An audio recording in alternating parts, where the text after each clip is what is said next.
ny mofinaina isan'andro atolotry ny mpitandrina rakotina valina maoly.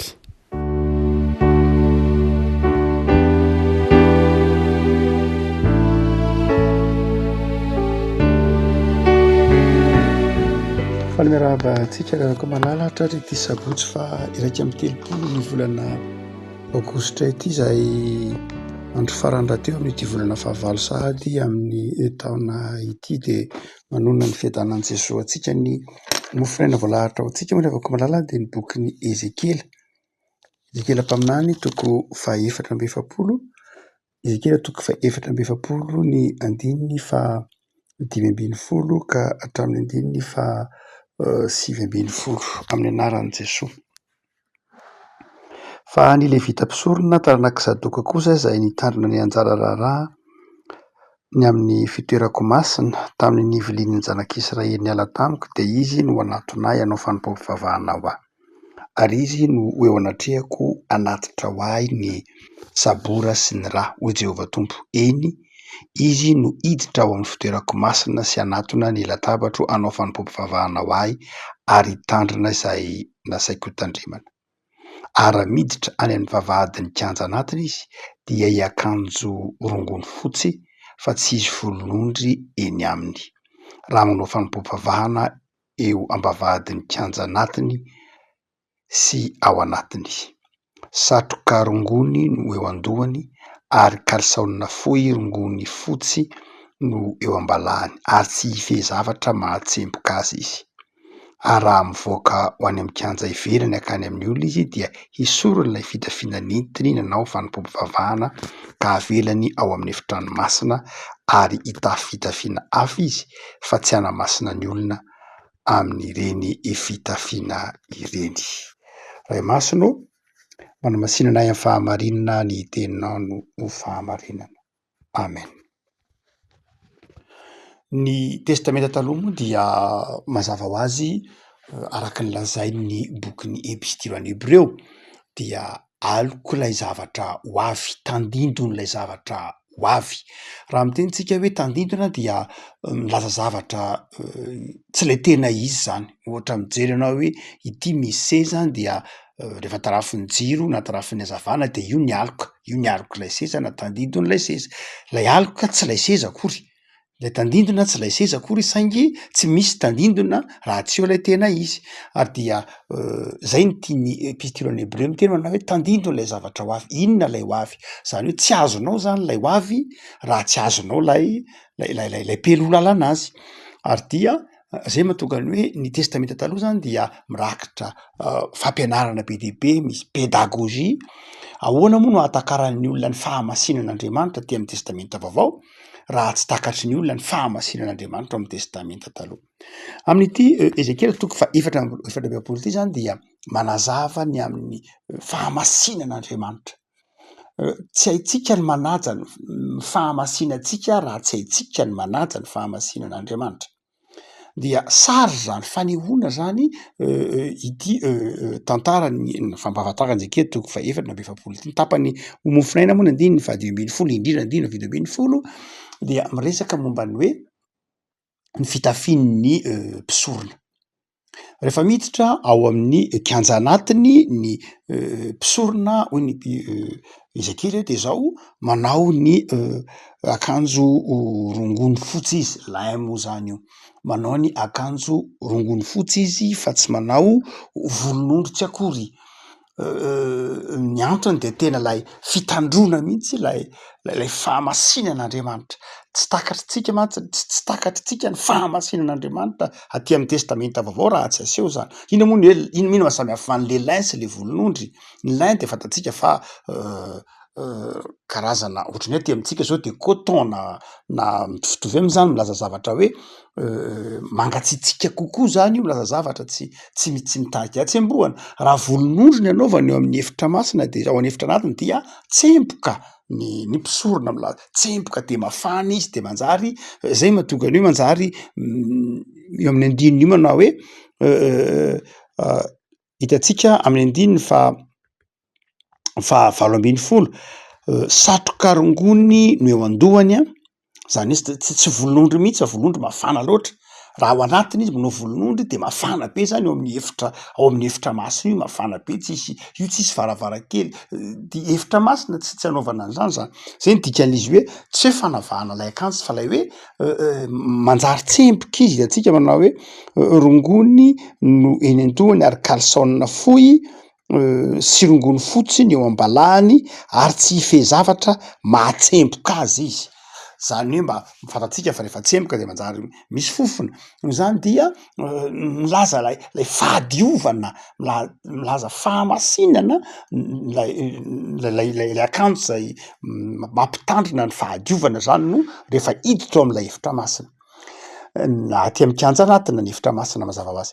Dia zay fotsiny dikan'io zany tsy hoe misy heviny manokana ka hoe nde ndray andeha tsy mety zany ny akanjo ohatr'zao rehefa tsy raisy nanabaky teny izy io, fa ilazana hoe eo am-panaovana ny fanompona ny olona dia zavatra madio ny anaovany, zavatra mba ho takatry ny olona ny fahamasinan'Andriamanitra. Ary dia lay sary zany de ny hoe asehon'i Ezekela zany eto hoe rehefa miditra ao anatiny ny mpisorona dia akanjo hafa ny anaovany mba hanehoana ny fahamasinan'Andriamanitra, ny fahadiovana ny fahamasinan'Andriamanitra. De rehefa vita zay de zao ajanony kosa indray io akanjo io, lay akanjo lin zany ajanony ao amin'ny efitra masina indray. Fa rehefa mivoaka aty ivelany indray izy de zao lay akanjo andavanandro indray ny anaovany. Zany hoe misy zany lay akanjo zay entiny eo am'le efitra masina, dia misy kosa lay akanjo zay hoentiny ety anivon'ny fiarahamonina. Ny dika zany rehetrany dia milaza hoe masin'Andriamanitra. Hoy ny filazan'i Ezekela azy eto manao hoe ny mpisorona ihany no afaka anatonay anao ny fanompom-pivavahana andininy 5:50. Andriamanitra zany amin'ny testamenta taloha masina. Dia ny olona no manatona ny fahamasinan'Andriamanitra. Ny olona no manatona lay fahamasinan'Andriamanitra. Io ny tempoly. Ao anatin'io tempoly io misy ny efitra masina sy efitra masina indrindra de zao ny olona no manatona ny fahamasinan'Andriamanitra io. Ary rehefa manatona fahamasinan'Andriamanitra ny olona dia miezaka manamasina ny tenany, manadio ny tenany amin'ny lafiny ara-batana, akanjo madio, manadio ny tenany koa amin'ny lafiny ara-panahy, manao sorona, manadio ny tenany koa amin'ny fifandraisana amin'ny mpiarabelona aminy, ka dia miezaka ho milamina ny fihavanana. Noho zany dia ny sary asehoan'ny testamenta taloha momba ny fahamasinan'Andriamanitra dia ny olona no manatona zay fahamasinan'Andriamanitra izay. Fa rehefa tonga kosa Jesoa, rehefa tonga Jesoa maty tao amin'ny hazo fijaliana de io ny filazantsara azy, rovotra lay lamba zay nampisaraka ny tempoly, ka nanjary ny olona rehetra nanana fahafahana niditra tao amin'ny fahamasinan'Andriamanitra. Zay ve fa izao koa ny tena marina. Tsy hoe ny olona no afaka nanatitra ny fahamasinan'Andriamanitra ny tena dikan'iny, fa Andriamanitra no nivoaka tao am'lay fahamasinan'Andriamanitra nanjary nentin'Andriamanitra tonga taty anivon'ny fiarahamonina. Raha mamaky tsara isika ny filazantsara masina araka ny Jaona 5:20, ny andininy 4:20, dia hoy ny filazan'ny Jaona azy manao hoe rehefa maty Jesoa nombona tao amin'ny hazo fijaliana dia lay akanjon' Jesoa, lay akanjon' Jesoa, lay akanjo tsy misy vitrana, lay akanjon'ny mpisorona zany. Zay ny dikany hoe akanjo tsy misy vitrana, akanjon'ny mpisorona io, lay akanjon'ny mpisorona de tsy misy vitrana. Dia ilay akanjon'ny Jesoa tsy misy vitrana io dia nalain'lay miaramila Romanina de tsy nirovitiny, tsy nizarainy zany, tsy nitetehany fa izy manao hoe andao ty ilokantsika de amiditsika. Raha ohatra ka ampifandraisana tsara n'ity Ezekely ity zay sary zay de izao lay akanjom-pahamasinana lay mpisorona zany, izay raha atao amin'ny Ezekela de najanona tao amin'ny efitra, tao amin'ny efitra anatiny, tao amin'ny efitra masina. Fa rehefa tonga kosa Jesoa ka maty tao amin'ny hazo fijalinany dia iny lay akanjon'i Jesoa fa tonga aty anivon'ny fiarahamonina. Iny lay akanjon'i Jesoa, lay akanjon'lay mpisorona zany, akanjo mpisoronan'i Jesoa, iny fa tonga taty ny dikany hoe tonga tany am'le miaramila le izy, miaramila Romanina zany, de milaza hoe lay fahamasinan'i Jesoa zany, lay fahamasinan'Andriamanitra dia noho ny fahafatesan'i Kristy ao amin'ny hazo fijaliana de manjary tonga aty anivon'ny fiarahamonina. Teo de isika talohan'ny Kristy zany aty amin'ny testamenta taloha dia isika olombitsy isika nanatona ny fahamasinan'Andriamanitra, isika ny manadio ny tenantsika, isika ny manamboatra ny fiainantsika, isika no mikarakara tena mba ho masina eo anatrehan'Andriamanitra. Fa rehefa tonga kosa Jesosy to amin'ny hazo fijaliana, maty to amin'ny hazo fijaliana de zao noentin'ny Jesosy ho aty anivo ny fiarahamonina ka manjary lay fahamasinan'Andriamanitra, manjary tonga fahamasinantsika. Lasa zay lay fahasoavana, lasa tonga hitafitsika le fahamasinan'ny Kristy. Ary hoy ny filazan'i Jaona hoe lay akanjon'i Jesosy zany, lay akanjo mampisorona de io fa milokana de lasa any anivon'ny fiarahamonina any, ka mahatonga ny Petera miteny hoe lasa fanjakam-pisorona, zany hoe lasa mpino rehetra de lasa mpisorona, lasa mpisorona avokoa tsika rehetra, satria lay fisoronana nataon'i Kristy lay akanjo mampisorona, zay lay sary mitenen'ny epistole any Hebreo moa de ny hoe itsika rehetra mihitsy lasa mpisorona ny amin'ny Kristy. No zany dia eto zany Ezekela de manazava amintsika manao hoe io fahamasinan'Andriamanitra io tany am-boalohany de nijanona teo anivon'ny depoly, teo an'efitra anatiny tamin'ny epoly, tsy niditra koa raha taty amin'ny faritra ivelany ty amin'ny parvis, fa rehefa tonga kosa Kristy de zao io fa manjary ny hazo fijalian'i Kristy dia nanjary ny parasaka nivoaka ny tempoly, ny parasaka tonga ao anivon'ny fiarahamonina ny fahamasinan'Andriamanitra. Ny konsily ny Vatikanina faharoa dia namaritra lafin-javatra telo lehibe momba ny antsoina hoe andraikitry ny fiangonana manoloana lay asa-pamonjena nataon'i Jesosy tao amin'ny hazo fijaliana. Dia misy hoy ny Vatikanina faharoa alohan'ny resantsika ny fijery protestanta, dia hoy ny Vatikanina faharoa manao hoe telo lehibe ny andraikitry ny fiangonana. Ny andraikitry ny fiangonana zay manjary andraikitry ny isam-batan'olona, manjary andraikitry ny mpino tsirairay, dia ilay ataony hoe monus docandi. Antsoina hoe monus docandi dia ilay natao hoe lay mission prophétique, zany hoe lay ino zany lay fiangonana na ny mpino izay manana adidy hampianatra, ny fiangonana na ahoana de zao mpampianatra izy. Raha raisina aminy hoe mpino nandray zany nandray an'i Jesosy de zao mpino dia manjary fahazavana, zay le hoe mpampianatra, zay le hoe monus docandi an'ny fiangonana zay manjary ataontsika hoe asa fanompoan'ny tsirairay, ka ny tsirairay rehefa nanivon'ny fiarahamonina de manjary fahazavana izy, manome fahazavan-tsaina izy, manome mari-dalana ho an'ny fiarahamonina izy. Ianao zany raha ohatra ka mitoetra ao anatinao mandrakariva ny fanan'Andriamanitra satria mpino isika de manana miaina ity atsotra hoe monus docandi ity, zany hoe isika tsirairay avy de zao manana adidy no ny asan'ny fanamasina ty anatintsika, manana adidy hitondra fahazavan-tsaina, fitarihan-dalana, fampahirezana ny olona mihitsy arany ny olona tsiray anivon'ny fiarahamonina. Fa hoe ny Vatikanina faharoa tsy zay ihany, fa ny fiangonana koa de manana antsoina hoe monus sanctificandi. Natsoina hoe monus sanctificandi dia ilay mitondra fahamasinana, io lay ataontsika koa hoe asan'ny ministera zany fitondra fahamasinana sacerdotaly hoy tsika, zany hoe lasa mitondra fahamasinan'Andriamanitra amin'ny alalan'ny fizarana ny sakramenta, amin'ny alalan'ny fizarana ny ataontsika koa hoe ny fiainam-panahy ny fiangonana. Ary io rehefa iainan'ny tsirairay indray io ministeran'ny fiangonana io de manjary ny mpino tsirairay zany de manjary vavolombelon'ny fahamasinan'Andriamanitra. Io le mahatonga azy hoe fanasina, mahatonga azy ho fanasina, tsy hoe ilay monus docandi iainan'ny fiangonana ka mahatonga ny mpino tsirairay ho fahazavana ihany, fa lay monus sanctificandi zay manjary mahatonga ny mpino ho fanasin'ny fiarahamonina, ho fanasina eo anivon'ny toerana misy azy. Fa raha mijanona amin'ny Vatikanina faharoa tsika izy manao hoe tsy zay ihany ny asan'ny fiangonana fa izao koa izy fahatelo de natsoina hoe monus regandi.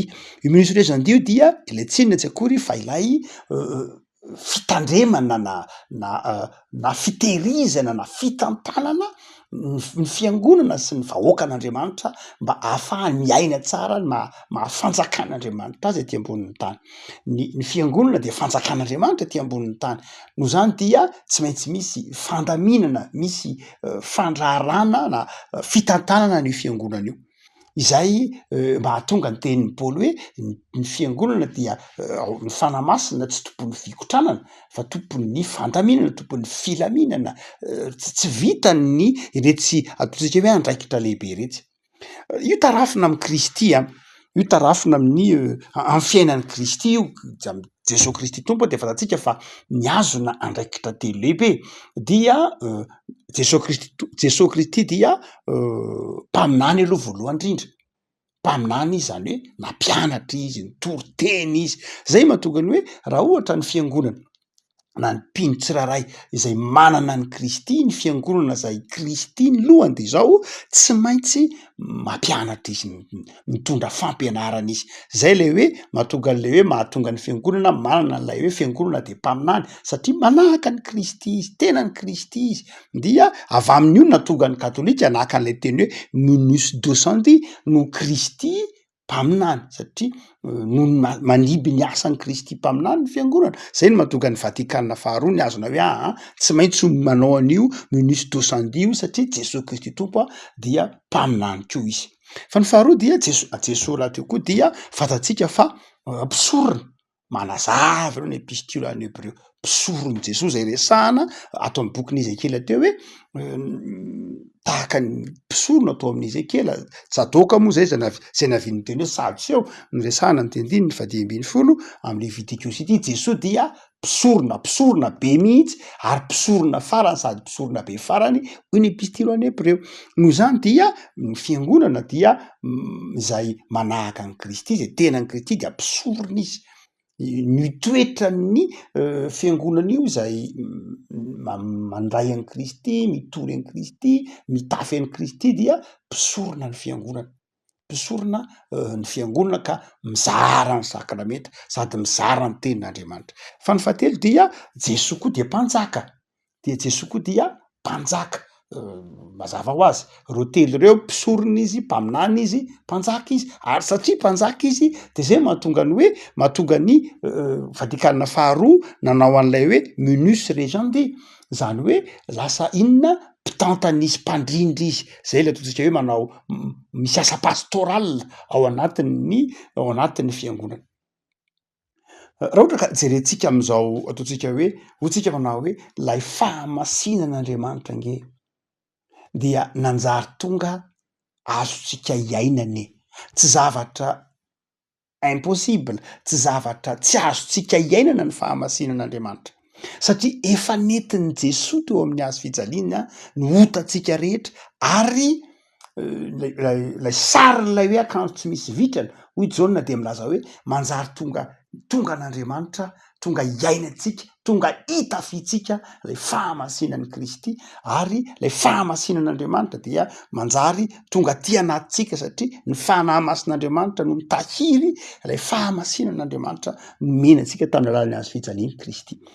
Ary dia arak'izany de zao raha toa ka miaina an'izay ary isika amin'ny fomba fijery protestanta dia inona ary mitondra inona ho antsika ary lay hoe navela tao amin'ny tempoly navela tao amin'ny tempoly lay akanjon'ny fahamasinana teo aloha ary de iny kosa itsika fa mitafy lay akanjo andavanandro araky ny tenen'ny Ezekely eto manao hoe 10:20 ary fitafiana hafa izy fa tsy hanamasina ny olona am'ireny fitafiana ireny. Ao amin'ny Ezekela zany de zay. Fa rehefa nentin'ny Kristy kosa le fahamasinany de manjary tonga eo anivon'ny tonga eo anivon'ny fiarahamonina ny fiangonana eo anivon'ny fiarahamonina zany zay mitondra ny fahamasinan'ny Kristy ary mitafy anefa ny andavanandro. Mitafy ny andavanandrotsika isika nefa mitafy koa miaina ny andavanandrotsika isika nefa miaina ny fahamasinan'ny Kristy. Ary dia izay no antsoina hoe kristianina.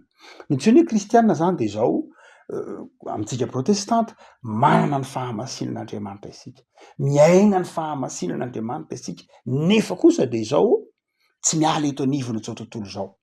Eto anivony zao tontolo zao tsika miaina ny fahamasinan'Andriamanitra, tsy hoe mitoka-monina hoe andeha ho any anefitra na andeha hitoka-monina anamasy tena any ka dia tsy raharaha amin'ny tontolo zao. Tsia kristianina eto anivony fiarahamonina, ny fiarahamonina ny mila atsika kristianina, zay mahatonga ny hoe eglizy na fiangonana en mission foantsika, kristianina en mission tsika, zany hoe kristianina miaina ny fahamasinan'Andriamanitra, miandry antsika ny fiarahamonina, miandry antsika ireo voailika any amin'ny fiarahamonina.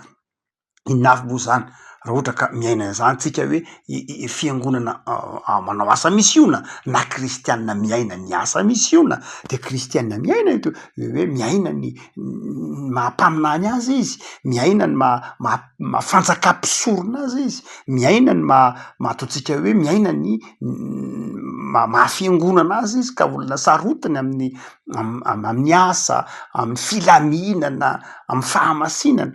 Dia hotsika manao hoe noho zany fiangonanao dia ny tsirairay avy dia mitory ny filazantsara ny Kristy, mitory ny fitsanganan'i Jesosy tamy maty, mitory ny fandresen'i Jesosy, ny fahalovana, mangeja ny olona ka mahatonga ny olona tsy manana fiainana. Dia mpino de mitory an'izany. De afaka malala hoe kristianina isika nandray an'i Jesosy, manana an'i Jesosy, mitafy an'i Jesosy, dia iaino zany ny rany Kristy io nefa nanadio antsika, nahatsiarovatsika famelan-keloka ka mahatonga antsika afaka miaina le fahamasinan'Andriamanitra eo anivon'ny fiarahamonina, eo anivon'ilay zao tontolo zao miandry antsika. No zany de zao tsy mahazo miatakataka isika, tsy mahazo mifanjana isika, tsy mahazo mitaridretra isika, satria fiangonana mpino en mission, mpino zay manao asa misiona, mpino zay rehefa miteny hoe asa misiona antsika de aza toroana hoe miala amin'ny faritra na ny frontiera misy antsika. Rehefa miteny hoe mission tsika zany de zao olona vonona hiala am'ilay mety ho mahazatra azy, olona mahatsiaro hoe vonona handeha hiala am'lay toerana zay efa nahatamana azy mihitsy ary, fa irain'Andriamanitra hijoro vavolombelona, manaiky irain'Andriamanitra hiasa eo anivon'ny fiarahamonina, vonona hafoy, vonona zay ny fiangonana, vonona handefitra, vonona noho ny amin'ny filazantsara ny Kristy. Afaka malala miandry an'izany ny firenena, miandry an'izany ny fianakaviantsika tsirairay avy, miandry an'izany ny tokantranontsika, miandry an'izany ny mpiarabelona amintsika, miandry kristianina mandray andraikitra, tsy hoe mijanona eo amin'ny toerana misy azy, fa vonona hitondra, vonona hiaina ny fahamasinan'Andriamanitra eo anivon'ny fiarahamonina. Afaka malala engane anara roatra am'izao faran'ny herinandro zao, tahian'Andriamanitra ianao, tian'Andriamanitra ianao, noho ny fahasoavan'Andriamanitra de efa nohamasininy, efa nohamarininy Paoly.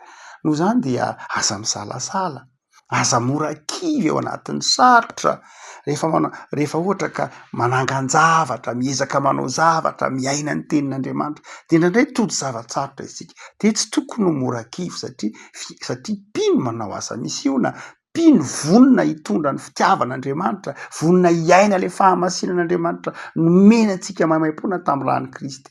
De tsy mahazo olona mora kivy, tsy mahazo olona mora resy, tsy mahazo olona tia mifanjana, fa olona mahatoky ny fitantanan'Andriamanitra, olona vonona mpino, vonona hanompo an'Andriamanitra, mahatoky ny fahasoavan'Andriamanitra. Hoy Paoly manao hoe inona moa ny mampatahotra anareo, inona ny mahaory anareo, inona ny mampisalasala anareo.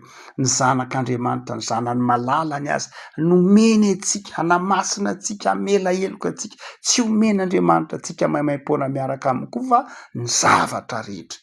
Iza anao nameloka anao, iza no hitsaranao, Jesosy no efa nisolo heloka anao, nanamarina anao, nanamasina anao. Noho zany dia ataon'Andriamanitra manoatra noho ny mpandresy anao. Noho zany dia am'izao faran'ny herinandro zao de misaoran'Andriamanitra fa nataon'Andriamanitra manoatra noho ny mpandresy anao, de matoky azy amin'ny herinandro vaovao de mivonoana anao amin'ny fifaliana zay asa ampanaovan'Andriamanitra anao. Tsy ianao no manao an'io, fa ny Tompo no manao an'io. Mety iza hifaly mandrakariva amin'ny fahamasinan'Andriamanitra zay nomeny sy ny rakofany taminao. Mivavaka isika. Tompo amin'izao ranao zahay fa tsy takatry ny sainay ny fahasoavanao, fa mpanota tsy mendrika izahay, saingy tonga kosa ny zanakao malalanao nanaiky, nanadio anay, nanasa anay tamin'ny rany ka tonga miaina ny fahamasinanao zahay. Ary tonga anao eo amin'ny fiarahamonina ny fahamasinanao noho ny amin'ny hazo fijalian'i Jesosy zanakao, de tao aminao zay hiaina izany, hizara ny filazantsaranao, hitory ny fitiavanao. Misaotra tompo noho ny amin'ity herinandro zay ny farana ity. Misaotra noho ny fitantananao, misaotra noho ny famindramponao, misaotra noho ny famelan-keloka nomenao anay. Dia mametraka ny herinandro vaovao ampelantananao zay raha nisy tompo zavatra mety napalahelo anao nataonay, na napalahelo ny namanay nataonay tamin'ity herinandro ny farana ity, de ifonanay aminao reny. Fa manomboka herinandro vaovao zahay de amarino, amasino, ataovy fanasina, ataovy fahazavana, ataovy olon'ny fandaminana sy olon'ny fifaliana mamakivaky zao herinandro vaovao zao. De manjakà tomponay jereo ny tokantrano tsirairay mpanaraka izao mofinaina zao Jesoa, tononona amin'izy ireny ny fahamasinanao, ny fientananao, ny famindramponao, hiainany ny filazantsaranao, hizarany ny filazantsaranao ary hivelomany ny filazantsaranao. Misaotra Jesoa. Amen.